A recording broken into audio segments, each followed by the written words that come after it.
I hope everyone's having a really good Sunday. My day started out a little rickety rockety, but it got together. Got to see a really good church service, have a hug with an old friends, eat something really delicious on my sister date at a cafe, a local downtown cafe. It's not downtown, whatever, a local cafe. So good days. It's a good day today so far. And now we're gonna jump into our reading. Today we're positioned at Genesis 19 through 21. So this is like yesterday. Our reading left us off with the Lord in three figures walking towards Sodom and Gomorrah because they heard the outcries in heaven of all the sin and the flagrant sin that's happening in that city, right? So then on his way, in his travels, he walks by, he's chilling with Adam. Adam's rolling out the red carpet, gives him a little feast of meat, gives him bread, cheese, and wine, and then waits on him under the shade of this oak tree. And then there's a little moment where Abraham is walking him. Did I say Adam? I meant Abraham. Abraham is walking him towards his destination, and they have a brief conversation where God's like, I'm gonna go check out what's happening over there. Hopefully, it's not as bad as I hear it. So I'm gonna go over. I'm gonna check it out, and we're gonna see what's going on. And Abraham, I want to say also in like not necessarily a challenging kind of questioning mode, but like just in faithful questioning, like, hey, will you leave this land? Or like, what will happen to the land if you find only 50 righteous people? And God's like, I'll leave it alone for the sake of those 50 righteous. And then he continues down the line and he's like, what will happen if this many righteous is, 40? I'll leave it alone for the sake of those 40. And he keeps going, he keeps pressing the question, and he presses the question all the way down to about 10 righteous people. And if there are 10 righteous people present, I will leave the cities alone for the sake of those 10 righteous. That's what the Lord is saying. So, mercy, grace, all of that's being represented in these sentences and in this conversation as the Lord walks over to this situation that he's not even 100% sure about yet, because he heard, and now he's turning his sights onto this territory. He's turning his sights to see what's really going on. I've heard, and now I'm paying attention. That's basically what's going on there. So as we get started, I want to make sure I pray to the Lord for guidance and insight as I read through your word. Father God, please help me understand your intent, your message, the delivery, the emotional impact, the human condition that is present in these verses. Yes, I know that you are with me as I read, and continue to enlighten me and draw me towards you. Thank you, Father God, once again for your ever-loving mercy and grace. In Jesus' name, amen. Okay, Genesis 19, we're jumping in. Sodom and Gomorrah destroyed. Okay. That evening, the two angels came to the entrance of the city of Sodom. Okay, great. So we finally get to understand who those other figures were that was walking with God. Two angels. Came to this entrance of the city of Sodom. Sodom.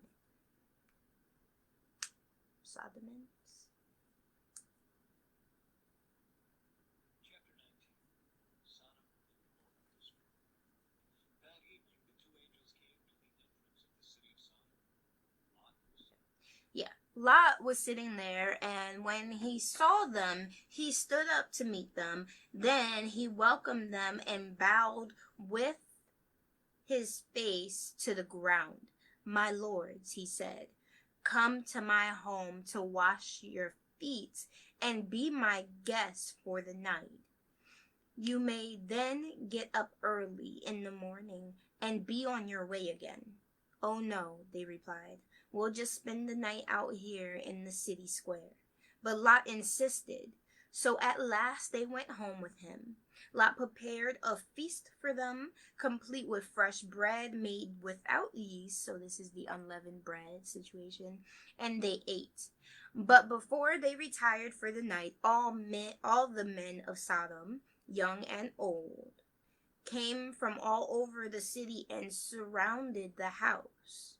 They shouted to Lot, "Where are the men who came to spend the night with you? Bring them out to us so we can have sex with them."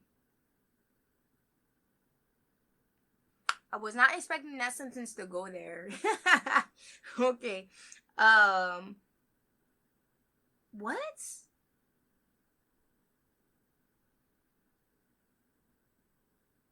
But these are men. Wait, what? Okay. I'm backtracking. But before they retired for the night, all the men of Sodom, young and old, came from all over the city and surrounded the house. They shouted to Lot, "Where are the men who came to spend the night with you? Bring them out to us so that we can have sex with them." So Lot stepped outside to talk to them, shutting the door behind him. "Please, my brothers," he begged, "don't do such a wicked thing. Look, I have 2 virgin daughters." See, at this sentence, I know where it's going, and I don't want to.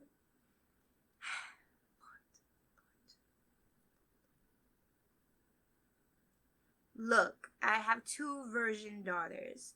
Let me bring them out to you, and you can do with them as you wish. But please, leave these men alone, for they are my guests and are under my protection."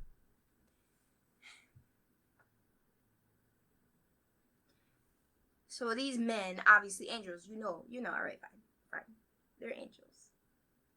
They are under your protection. But your virgin daughters aren't? Like, you're just gonna give your virgin daughters to a crowd of men so they can do as they please.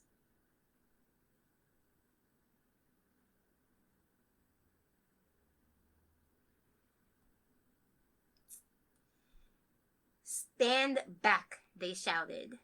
"This fellow came to town as an outsider, and now he's acting like our judge. We'll treat you far worse than those other men." And they lunged towards Lot to break down the door. But the 2 angels reached out, pulled Lot into the house, and bolted the door. Then they blinded all the men, young and old, who were at the door of the house, so they gave up trying to get inside.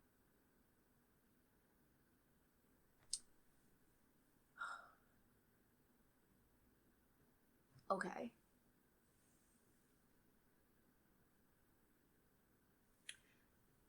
Okay. I find this interesting for many different degrees. I already pointed out the one that, like, obviously that's gonna upset me. Like, the daughters get no protection here. But whatever. Lot has convinced these 2 angels to come home to his house to receive some kind of hospitality and a warm place to stay, right? First, we know that these 2 angels are separate from God or the Lord, because they had started to walk before the Lord even reached the city, because the Lord was having that conversation with Abraham, right? So that caused a little bit of a distance between their arrival times. So now it's only the 2 angels at Lot's house, experiencing this first rush of very, like, blatant lusting, right? It says, all of these men, young and old,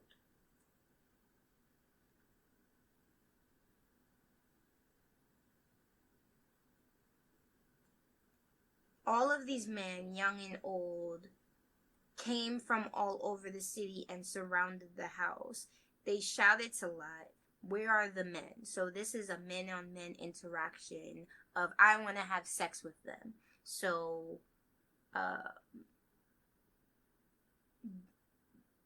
this desire was so strong culturally that they felt it was okay for all of the men, young and old, to gather because some new men had just entered the city. Not even the city, they're still at the outskirts, right? Because or maybe they are in the city. That evening 2 angels came to the entrance of the city of Sodom, and Lot was sitting there. Okay, yeah, so they're in the city. Okay, all of this happens.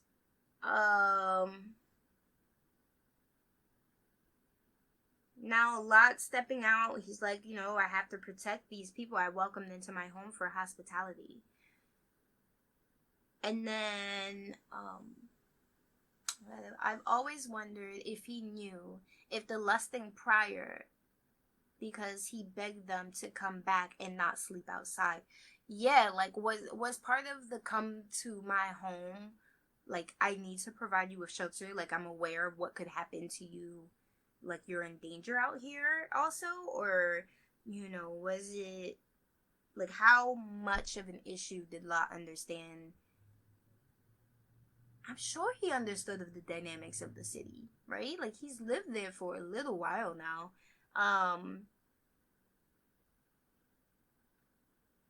Yeah, especially as this fellow came to our town as an outsider, and now he's acting like our judge. So I assume for them to understand that, like, leave my guests alone. I'm sure if it gives the essence of Lot had already said something against their behavior.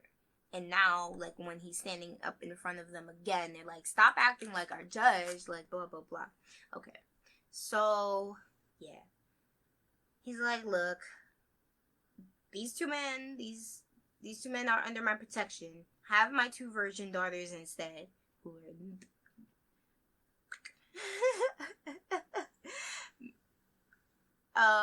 and they're like, they don't care about the daughters. They came for what they came for, and they're gonna keep insisting on receiving it. So they lunge forward to Lot, I'm assuming with hostility at this point, because there's shouting going on, and there's a crowd mentality happening. So when they lunge, the angels are like, no, conversation's not gonna protect us at this point. So they draw Lot back into the house, bolt the door, and then blind the crowd of young and old men who were right. So everyone's blinded. Then they blind all the men, young and old, who were at the door to the house. So they gave up trying to get in the house. So not only do you I guess you of course give up, because now you're distracted. Yeah. Now you have a bigger worry. Is like, you can no longer see anything. You lost your vision trying to get into this house. Meanwhile, the angels questioned Lot. Do you have any other relatives here in the city? They asked. Get them out of this place. Your sons-in-law, sons, daughters, or anyone else. For we are about to destroy this city completely. The outcry against this place is so great it has reached the Lord, and he has sent us to destroy it. Okay? All right. That's your warning. So Lot rushed out to tell his daughters. No. So Lot rushed out to tell his daughters' fiancés. Are these the same daughters? I'm assuming Lot had a lot of kids, so are these the same two daughters that you were about to give away to this crowd? Or, like, this a different group of daughters? Squad of daughters. So Lot rushed out to tell his daughters, fiancés, quick, get out of the city. The Lord is about to destroy it. But the young men thought he was only joking. At dawn the next morning, the angels became insistent. Hurry, they said to Lot. Take your wife and your two daughters who are here. Get out right now, or you will be swept away in the destruction of the city.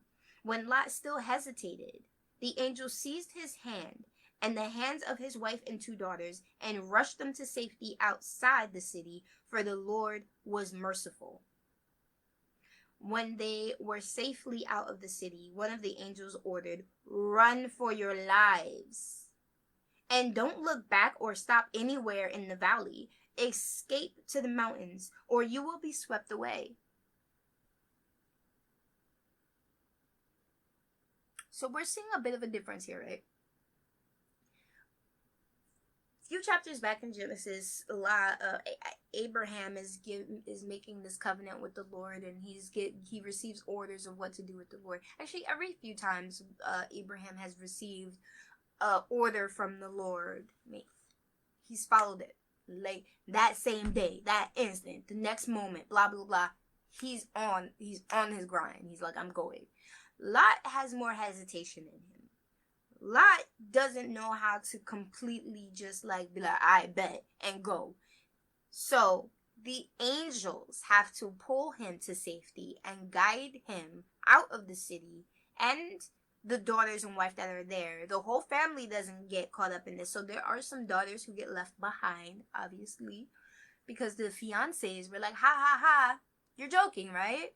Like, and the daughters probably don't even get this warning. They don't know it's gonna happen. So they don't even have a moment to make that decision for themselves. Anyway,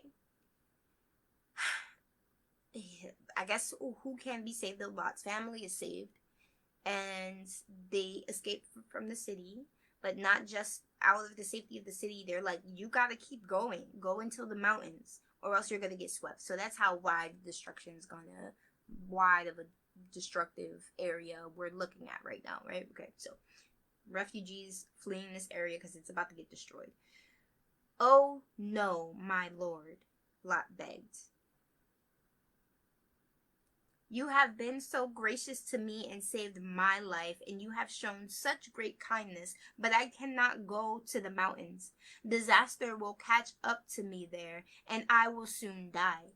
See, there is a small village nearby. Please let me go there instead. Don't you see how small it is? Then my life will be saved."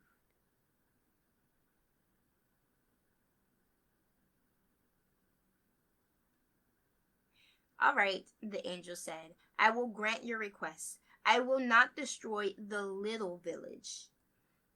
But hurry, escape to it, for I can do nothing until you arrive there." This explains why the village was known.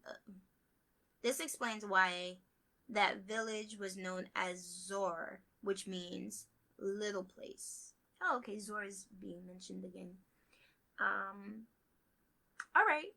So here we see that in this request, I guess they've deemed Lot as one of the righteous ones, right?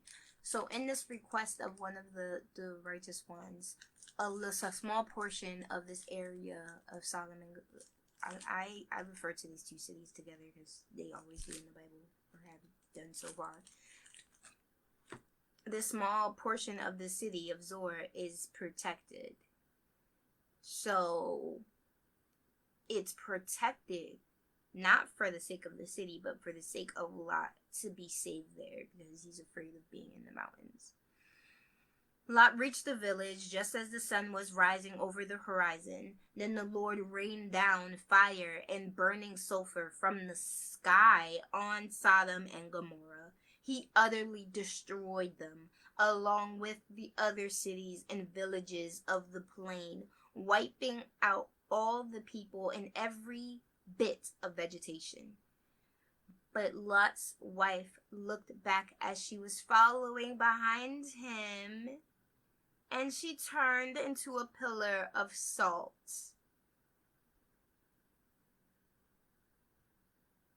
They said, don't look back. They said, listen, run. You have been so great. Wait. What did they say? They said, hurry. They said, take your wife and your 2 daughters who are here. Get out, or you'll be swept away. No, that's not the right verse. 17. When they were safely out of the city, one of the angels ordered, run for your lives, and don't look back or stop anywhere in the valley. Escape to the mountains, or you will be swept away. Okay, and they give him the agreement. They're fine. They're like, fine, escape to that small city. But the previous commands are still there, right? You don't want to escape to the mountains? Escape to that small little village. We'll save that village for you, but we can't do anything until you get there. However, when you're running and escaping there, don't look back and don't stop anywhere.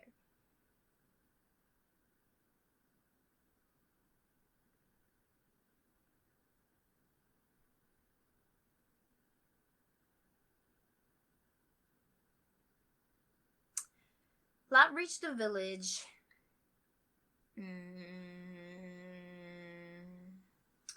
He reached the village just as the sun was rising over the horizon. Then the Lord began to rain down. But Lot's wife looked back as she was following behind him and turned into a pillar of salt. Abraham got up early that morning and hurried out to the place where he had stood in the Lord's presence. He looked out as the plain turned Sodom and Gomorrah.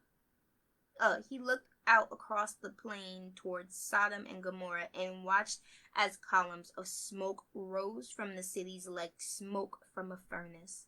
But God had listened to Abraham's request and kept Lot safe, removing him from the disaster that engulfed the cities on the plain. Lot and his daughters. Afterward, Lot left Zoar because he was afraid of the people there. He went to live in a cave in the mountains with his 2 daughters.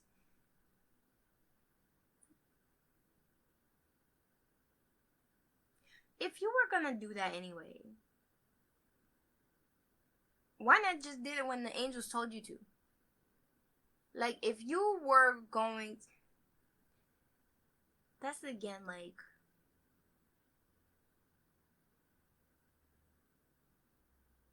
So now this people that you're afraid of receive salvation and grace because of your presence. And then you are no longer safe in that space, so you need to remove yourself from it. Those people could have been gone. Like, they could have been swiped like everyone else. The rain of fire and sulfur could have easily hit Zoar.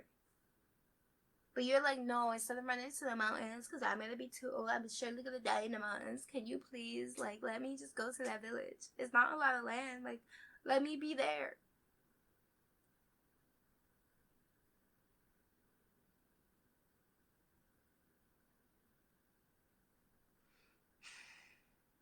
Okay, fine.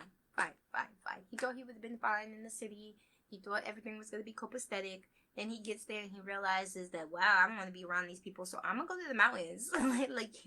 And then one day, the older daughter said to her sister, there are no men left anywhere in this entire area, so we cannot get married like everyone else.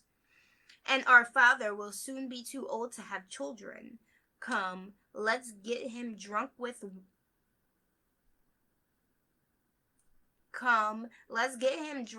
wine, and then we will have sex with him. That way, we will preserve our family line through our father.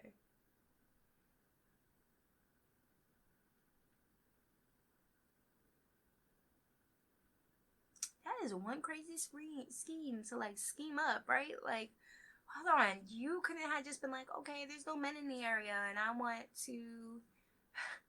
I want to be able to have children or have a family, so I'm gonna pack up my things and go to a city that's still around so that I can create a family there. Like, that's about the time where you start migrating, not going, oh, I know, let's get our father drunk and sleep with him.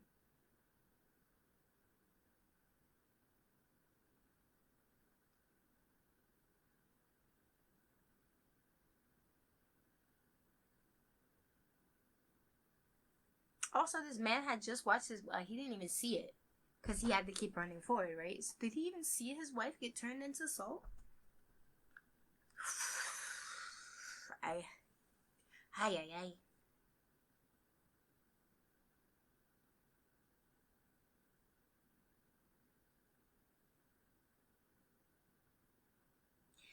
That way we will preserve our family through him. Okay, so now we're at Genesis 19:35. So the night they got him drunk with wine again. So that night they got him drunk with wine again. Okay, so, this is a familiar scene. And the younger daughter went in and had intercourse with him. As before, he was unaware of her lying down or getting up again. As a result, both of Lot's daughters became pregnant by their own father. When the older daughter gave birth to a son, she named him Moab. He became the ancestor of the nation known as Moabites. When the younger daughter gave birth to a son, she named him Ben-Ami. He became the ancestor of the nation now known as Ammonites.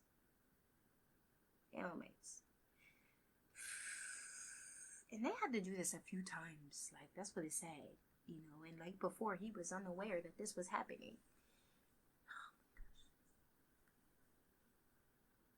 These two daughters are like, oh, I need to preserve the family line, so let's rape our father. Oh my gosh. Ain't that something? That's moving on. Genesis 20. Abraham deceives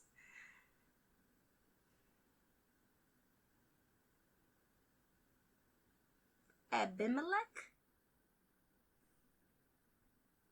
Chapter 20. Abraham deceives Abimelech. Okay. Abraham moved south of the Negev and looked for a while between Kadesh and Sur, and then he moved on to Gerar. While living there as a foreigner, Abraham introduced his wife Sarah by saying, "She is my sister."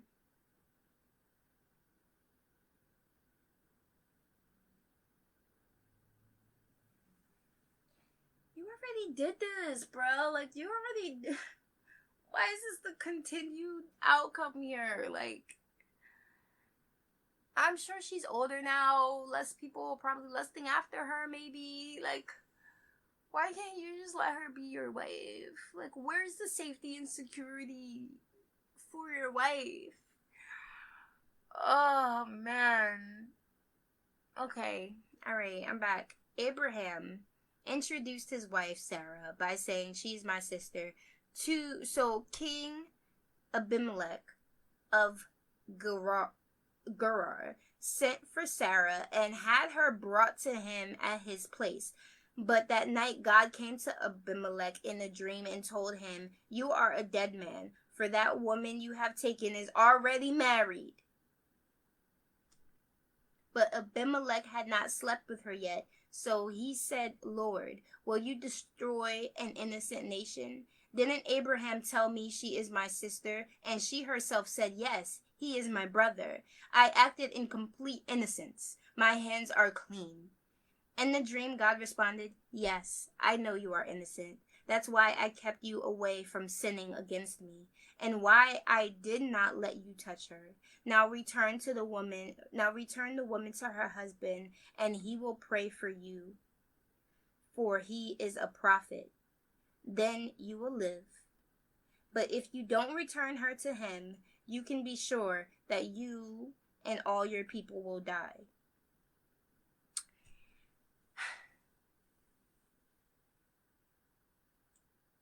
All right, so this is some good godly intervention. I just don't understand why it keeps being necessary, right? Like, so Abraham did this back when he was Abram and Sarah was Sarai. And he did this in Egypt. And I gave him, like, all right, well, maybe you didn't know it was going to go that far. But now you're fully aware. Now you're aware of how far this little deception of yours can go. And this time, you do it yet again as changed men, quote unquote. You saw the famine and disease that was brought upon the Pharaoh's house the first time you engaged in this. And so why are you doing this again? And yet again, God's like, yo, hey, she's taken, like, she's claimed. And this is supposed to be the mother that's prophesized, right?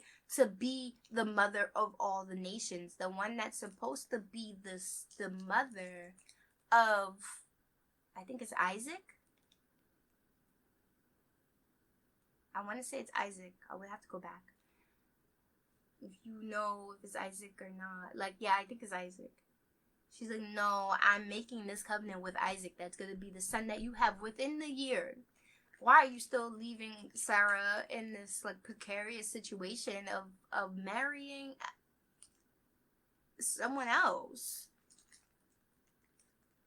And I'm glad that at least God, like, stepped in beforehand. Like, hey, you know, I might have to... You're going to sin against me if this continues. But you also said okay, he doesn't say it yet. In the future, he didn't say it here, but in the future he says, let any man who causes another to sin against me and fall away from me, you know, be condemned, essentially. All right. Okay. Genesis 28.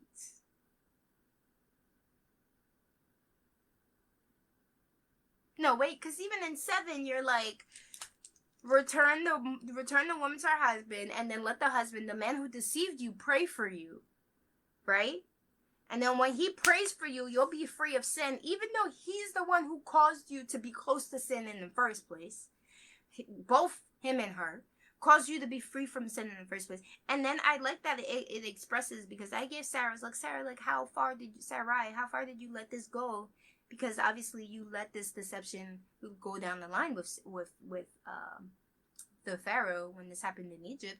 You were fully, so how complicit were you? And now he's like, even she herself said, yes, he is my brother.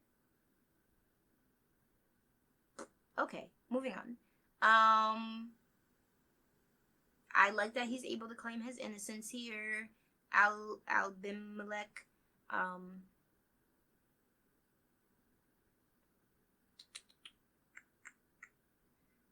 he got up early after receiving his conversation with the Lord. He got up early the next morning and quickly called all his servants together. When he told them what happened, his men were terrified. Then Abimelech called for Abraham. What have you done to us? He demanded. What crime have I committed that deserves treatment like this, making me and my kingdom guilty of this great sin? No one should ever do what you have done. Whatever possessed you to do such a thing? Yes, call him out. I want to know. I need answers. Abraham replied,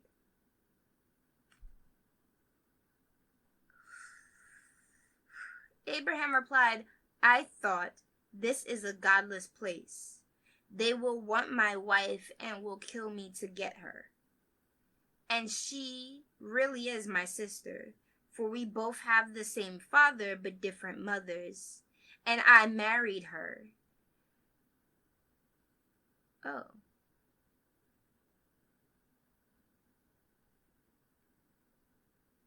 Okay. When God called me to leave my father's home and to travel from place to place, I told her, do me a favor. Wherever we go, tell the people that I am your brother.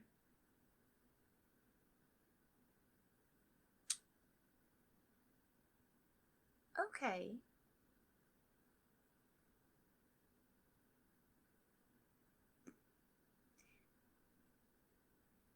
see, that makes this whole little situation a little bit more rocky, gray. It makes it more gray. But even if she's your half sister, you still know that your relationship to her as a married couple, as husband and wife, supersedes the sisterly part. The half sibling part, right? So you still know that even while there's some truth to this, it is still a lie.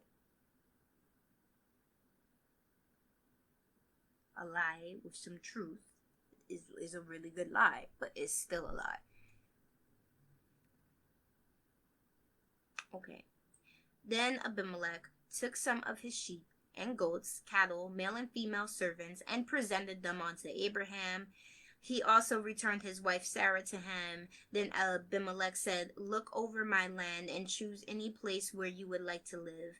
And he said to Sarah, "Look, I am giving your brother 1,000 pieces of silver in the presence of all these witnesses. This is to compensate you for any wrong I may have done to you. This will settle any claim against me, and your reputation is cleared."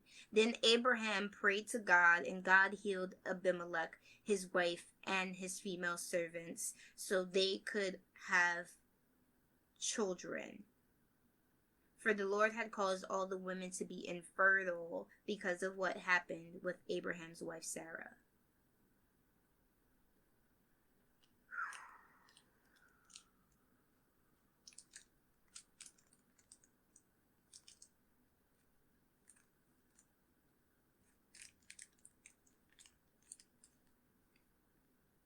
What's funny is that in all of this, I think there's already an awareness, at least in God's eyes, that this was going to happen.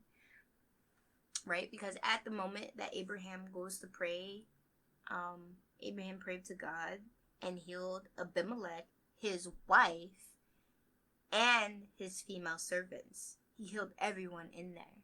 And he had to heal everyone in there because Sarah needs to become capable of having a child. But in this prayer right now, Sarah's not thinking, "Oh, I'm going to have a child because I'm healed now."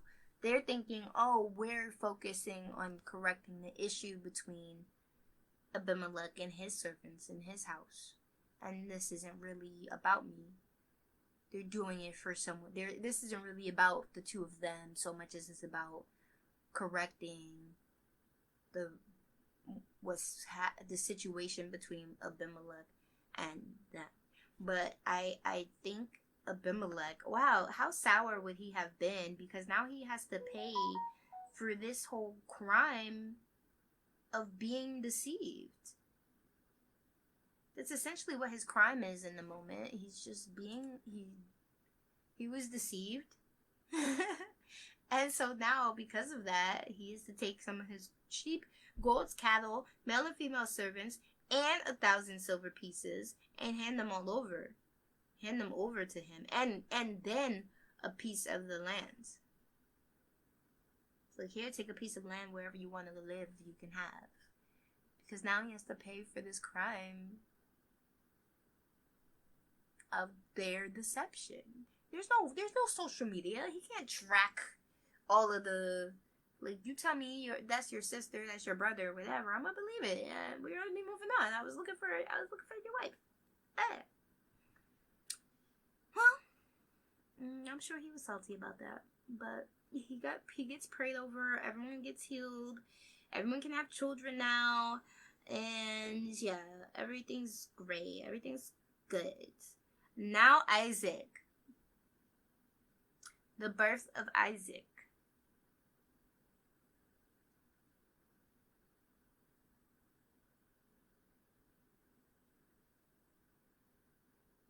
What was happening here? 13 when God calls.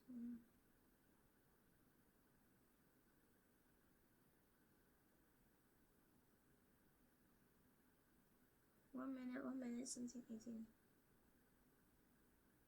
10, 11, 12. Okay. Moving on. The birth of Isaac. The Lord kept his word and did for Sarah exactly what he had promised. She became pregnant and she gave birth to a son for Abraham in his old age. This happened at just the time God had said it would, and Abraham named their son Isaac.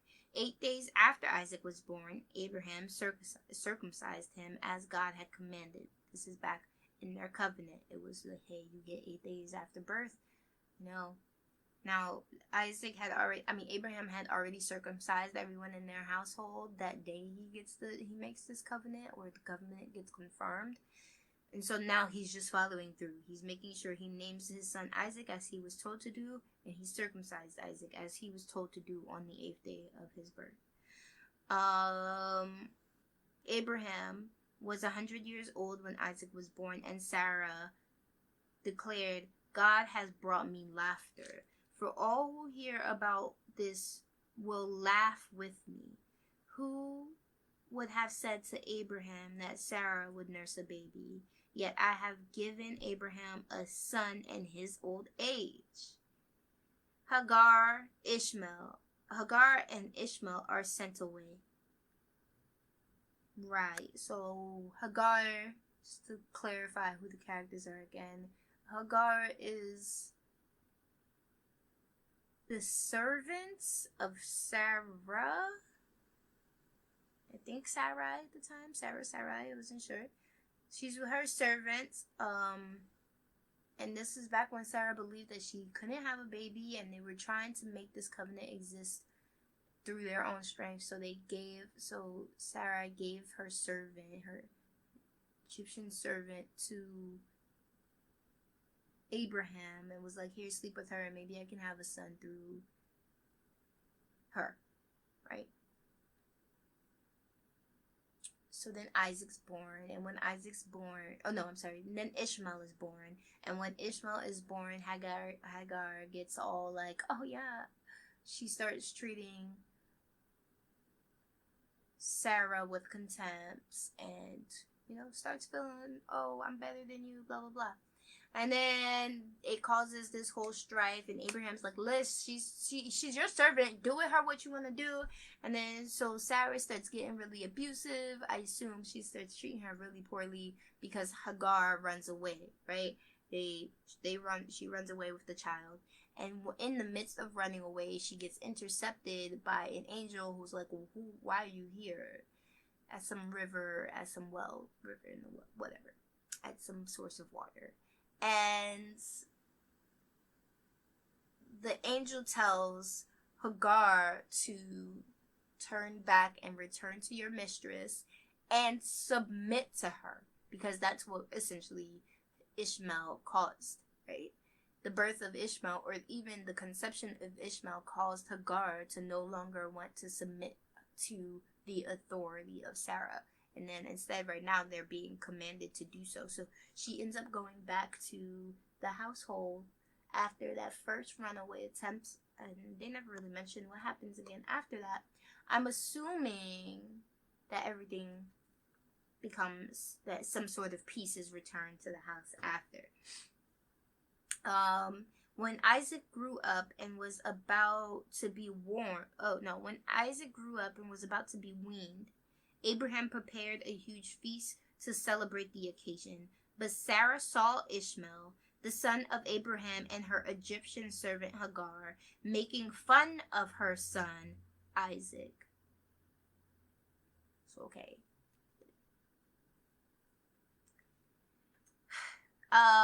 So she turned to Abraham and demanded, "Get rid of that slave woman and her son. He is not going to share the inheritance with my son Isaac. I won't have it." This upset Abraham very much because Ishmael was his son, but God told Abraham, "Do not be upset over the boy and your servant. Do whatever Sarah tells you, for Isaac is the son through whom your descendants will be counted. But I will also make a nation of descendants of Hagar's son, because he is your son too. Oh, right. At that river or well, I don't remember the scenery 100%. At that place, the angel comes down and explains, like, oh yeah, by the way, name him Ishmael. He's gonna be that kind of person that, you know, can't get along with anyone. He's gonna, oh my god, where was this? I really wish, the birth of Ishmael. Yeah, and this is Genesis 16:11. And the angels also said, you are now pregnant and will give birth to your son. You are to name him Ishmael, which means God hears, for the Lord has heard your cries in distress.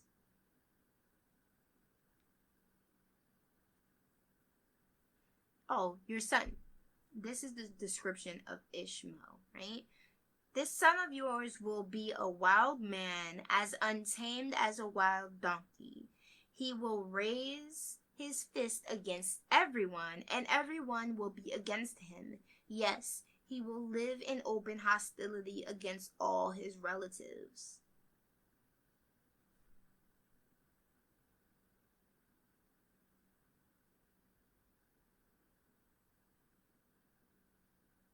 And there was a well. They ended up naming the well I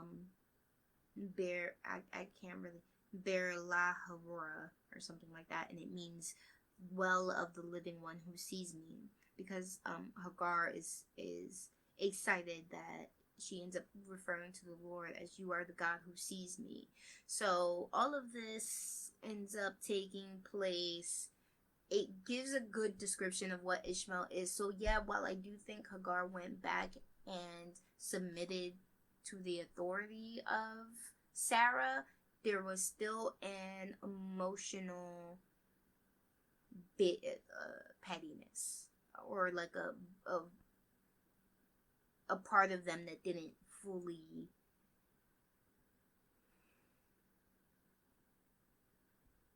that were just pains in the butt, I guess.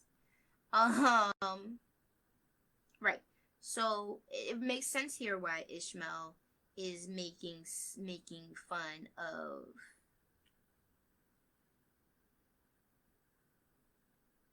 it makes sense here why Ishmael is making fun of Isaac during all of it, because that's part of his character description. Sarah saw Ishmael, the son of Abraham, and her servant Hagar making fun of her son Isaac.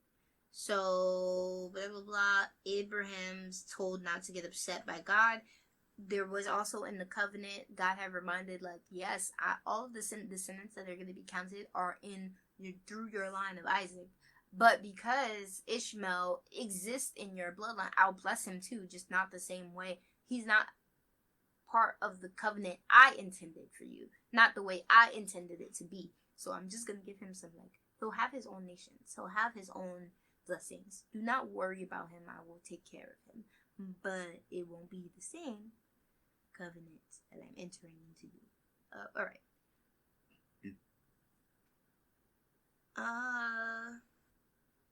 So Abraham got up early the next morning, prepared food and a container of water, and strapped them on Hagar's shoulder. Then he sent her away with their son, and she wandered aimlessly in the wilderness of Beersheba. When the water was gone, she put the boy in the shade of a bush. Then she went and sat down by herself about 100 yards away. I don't want to watch the boy die, she said, as she burst into tears. But God heard the boy crying, and the angel of God called to Hagar from heaven. Hagar, what's wrong? Do not be afraid. God has heard the boy crying as he lies there. Go to him and comfort him, for I will make a great nation from his descendants.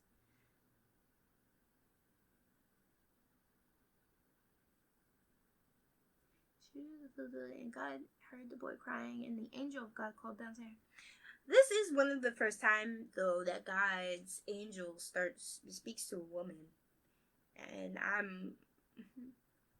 I do believe it's only because she's, at this point we can call her a single mother, you know. So there's no male person to intercede in their conversation. But yeah, it's, I guess here, the boy that she puts down in the shade, they're wandering in this wilderness. It's probably hot, they're out of water, they're out of food, and this boy is suffering. And Hagar is also suffering. And now she's pleading in this wilderness. She's like, I don't want to watch this boy die. Like, I don't know what to do. Blah, blah, blah. She's on her hands and knees. God's reply. God's message is delivered from this angel. Then God opened Hagar's eyes, and she saw a well full of water. She quickly filled her water container and gave the boy a drink.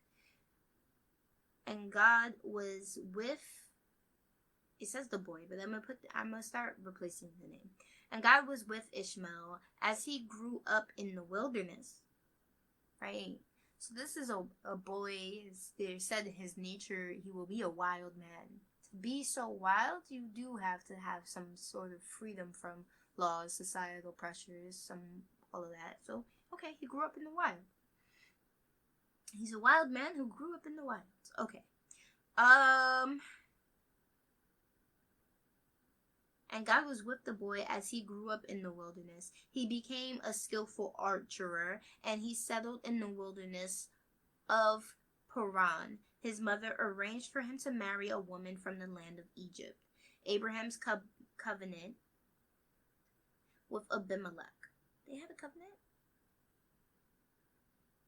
About this time, Abimelech came with Phicol, his army commander, to visit Abraham. God is obviously with you, helping you in everything you do, Abimelech said. Swear to me in God's name that you will never deceive me, my children, or any of my descendants.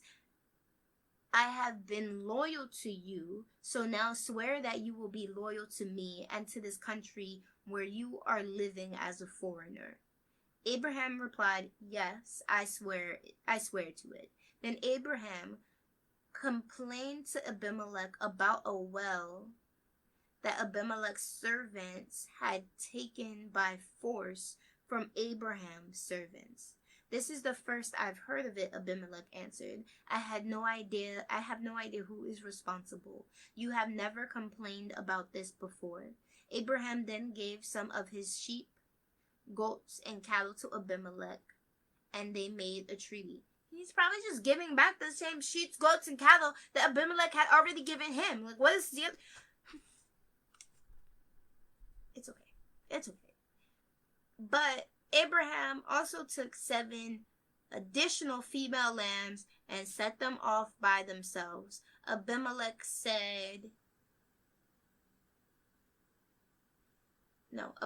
asked, why have you set these 7 apart from the others? Abraham replied, please accept these 7 lambs to show your agreement that I dug this well. Then he named the place Beersheba,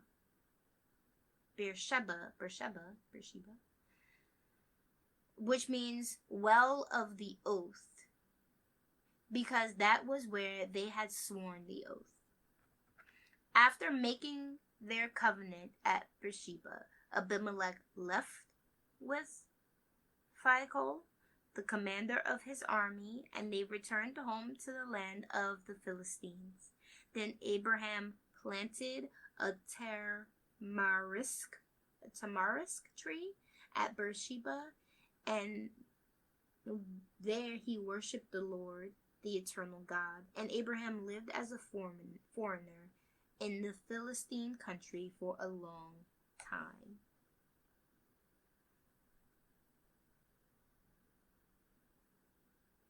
It's a little weird, right? Trying to understand the timeline of all of this happening. It seems like it's all happening together. So I'm assuming that Abimelech visited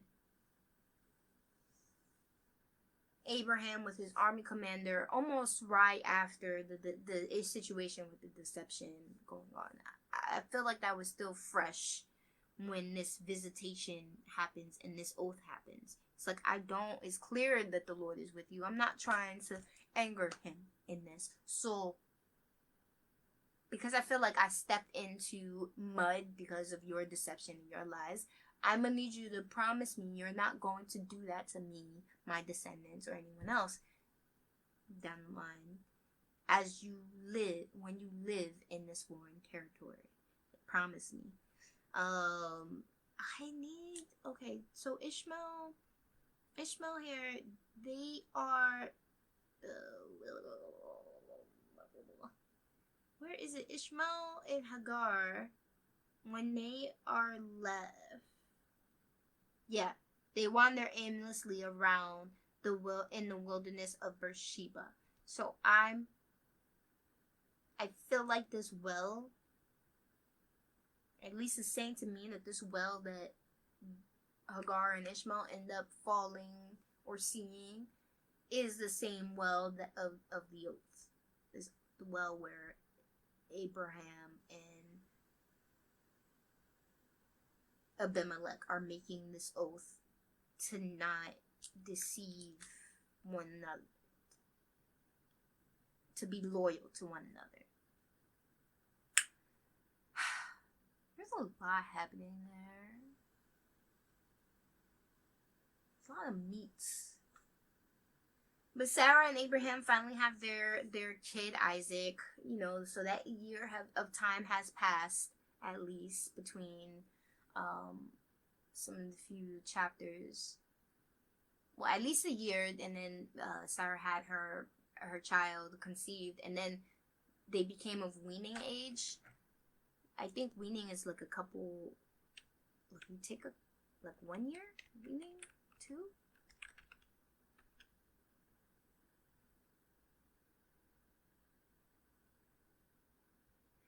Yeah, so that's when they can finally start eating food that is not breast milk or breast milk. To be that age, you're around like what age do you start eating?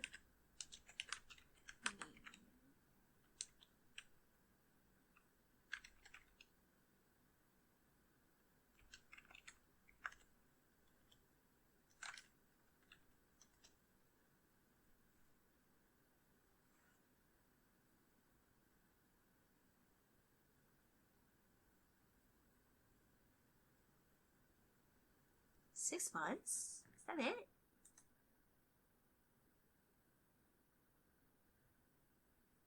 Recommend that infants are exclusively breastfed for about the first 6 months with continued breastfeeding while introducing appropriate complementary foods for a year or longer. Okay, so at the age where they started weaning him off, where it's 6 to a year, right? So basically a year and a half, give or take, has passed since Genesis 16 to Genesis 19.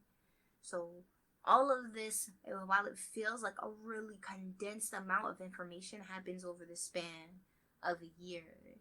And it seems like we're jumping from perspective to perspective of what's going on, right? So while Lot was on the run and his wife was turning to Saul and being, and he's all of that's happening, Abraham's over in this hill watching it from a different perspective. He's watching the rain of fire and sulfire go down. And then I'm assuming around that time where Lot is leaving this village to move to the mountains and Abraham is moving from that territory and visits Philistine country,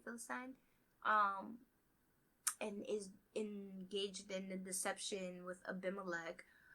All of these are happening coinciding events, right?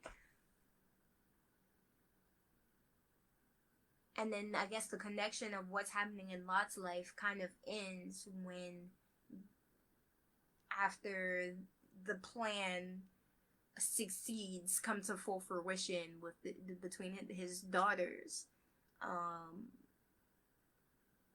after that plan, and they conceive and they have kids and they name the kids and they birth nations, you know. So, well, I mean, they clearly didn't birth nations, but you can start to see that this is the start of that nation building, which I guess it's why it becomes a pivotal point of information to the story, or why we're being told in Genesis that this is going on. Excuse me. We go further down the line and we're learning a little bit more about Hagar and Ishmael. Now, I'm sure Ishmael, being called the one, you know, the God who God hears, right? And he is told he's going to be wild and he's going to have contemptuous relationships with all of his relatives, right? So he's growing in the wild. He's probably resentful for being sent away and being denied his inheritance from Abraham. He was definitely old enough to win it because he was 13 or so at the time of the whole circumcision incident. So then a year or two goes by, we're talking 14, 15, preteen age, and now you are kicked out of your home that you've known for that long and sent into the wilderness. So you feel the abandonment of you and your mother. He's definitely got them resentments, right, that he's carrying along in his character, in his heart he's holding on to, you know? So he survives the wilderness.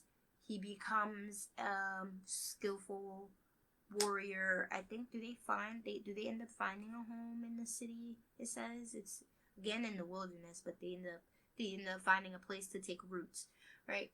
So then Hagar, Ishmael, they're gonna be leaders of great nations. Lot's grandkids, son situations are gonna be leaders of great nations. And it's explained which nations, blanking. We could go back, and then we got Abraham and Isaac, who are going to be leaders of great nations, and this is all just trying to let you encompass this story. All of this is unfolding within this 1.5 to 2 year time span, approximately. That's a lot of information to take in into a few chapters. We're at chapter 21. We see a bit of the length you have to go through to escape sin in this era, where okay, Abimelech's deceived. Now he has the sin upon him. Not only is he making these sacrifices and being prayed for by a priest of the God, and then he has to turn away and repent from his sin. He has to do all of these things in order to be clear and shaken free of the sin. But when you sin, or are close to that sin, it's not just like, oh, oh, you're sinning against me. Your whole household, essentially, all of his servants and everything had to become infertile. Ended up becoming infertile, right? So the strength of a city is their population, and now all of the servants, all of the women there can't bear kids. You end up having to go through this extent to return to the safety and covering of God. That's a lot. That's a lot.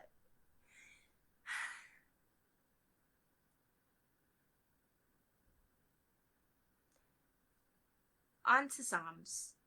Psalm 6. This is for the choir director. A Psalm of David. So David's still writing these Psalms. To be accompanied by 8-stringed instruments. By an 8-stringed instrument. By an 8-stringed instrument. What's an 8-stringed instrument? Guitars are 6 to 8 maybe?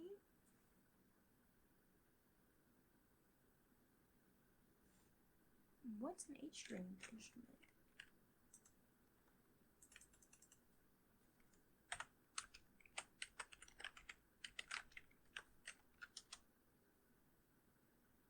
A mandolin. Is there an 8-string guitar? Are less common than 6 strings, 6 and 7 string.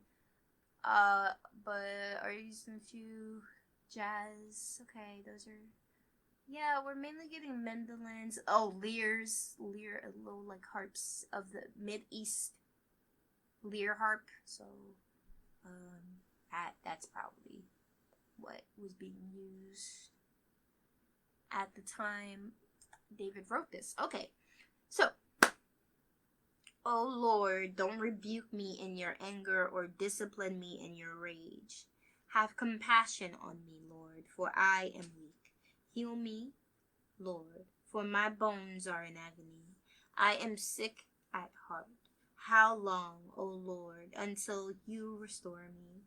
Return, O Lord, and rescue me. Save me because of your unfailing love, for the dead do not remember you. Who can praise you from the grave? I am worn out from sobbing. All night I fled my bed with weeping, drenching it with my tears. My vision is blurred by my grief. My eyes are worn out because of all my enemies. Go away, go away, all who do evil. For the Lord has heard my weeping. The Lord has heard my plea. The Lord will answer my prayer. May all my enemies be disgraced and terrified.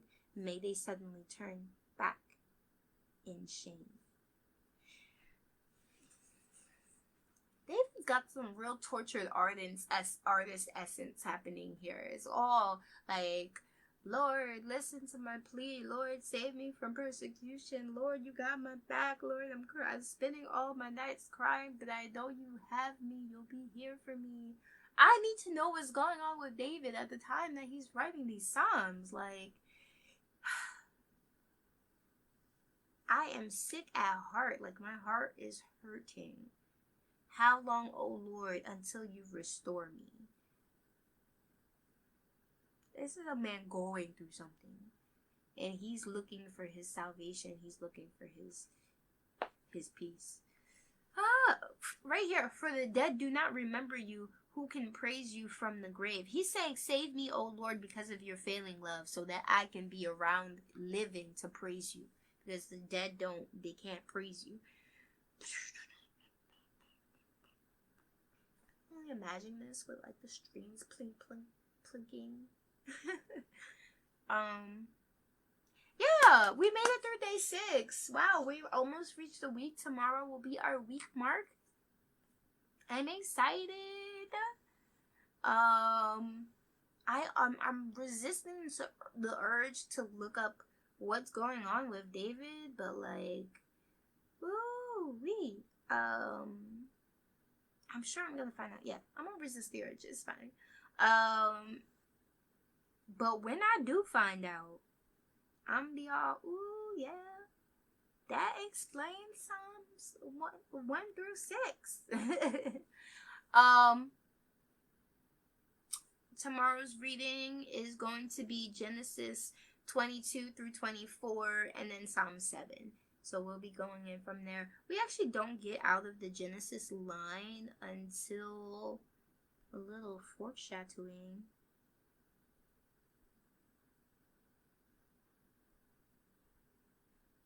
February 1st. So it's going to be 16 days of Genesis. There's a lot going on in Genesis too. Like, every time I'm like, yo, what? This is y'all mindset? That's trippy. That was very trippy. Like, why didn't the 2 daughters just migrate and like find husbands elsewhere? Instead, they drug and continue to violate their father. And how do you explain that during the whole like experience of being born, of conceiving? Like, I feel for this man a lot, because then he's around like, well, you did what to me? Like, whose children are these, right? So like, oh, that was a whole drama that unfolded, I am sure.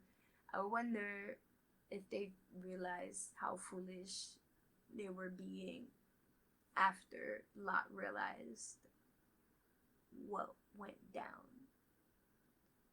And And I wonder what kind of look was on Lot's face when he had to then not only look at his daughters, the last surviving of his family, and the complicated emotions he was experiencing when he was looking at his grandchildren, sons.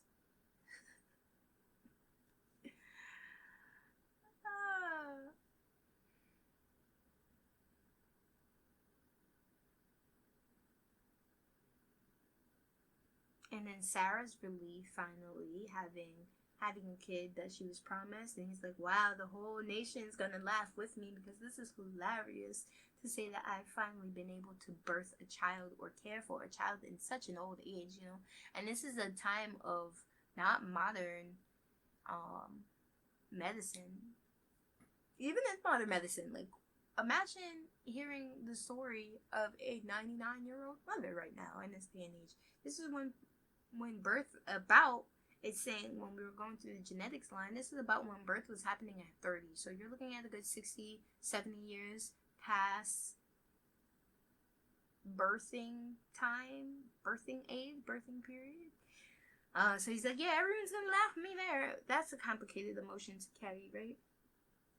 We've already discussed Ishmael. I'm sure Hagar was going through it. Like, I've given everything to this family, and I've been treated in such poor conditions. And this is the second time I've had to. The first time I ran away, and this time I'm being sent away. So she's receiving disloyalty after this. Well, I wouldn't say disloyalty after disloyalty, but she's continuously being discarded and mistreated and devalued and disrespected. And like, this was your idea to begin with.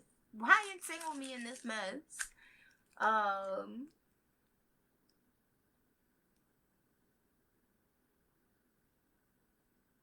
Yeah. Thank you for the moments and times I get to spend with your word, Father God. Thank you for giving me the reminder, the clarity, and the drive to pursue and keep moving forward with this challenge and this project. I thank you for every moment you play a hand in my life, for every bit of guidance that you pass through me or supply to me. Thank you, Father God. In the name of Jesus Christ, I pray. Amen. Bless y'all. Have a good evening. It's almost 4. Have a good evening. Enjoy the rest of your Sunday. I will see you guys tomorrow. Tomorrow's going to be tricky because I work tomorrow. And this is that will actually be the first day since I started that I've had to work, right? I had to work in the morning. So I'm not sure when I'm going to be able to go live because that's an all-day shift tomorrow. I'm doing a double.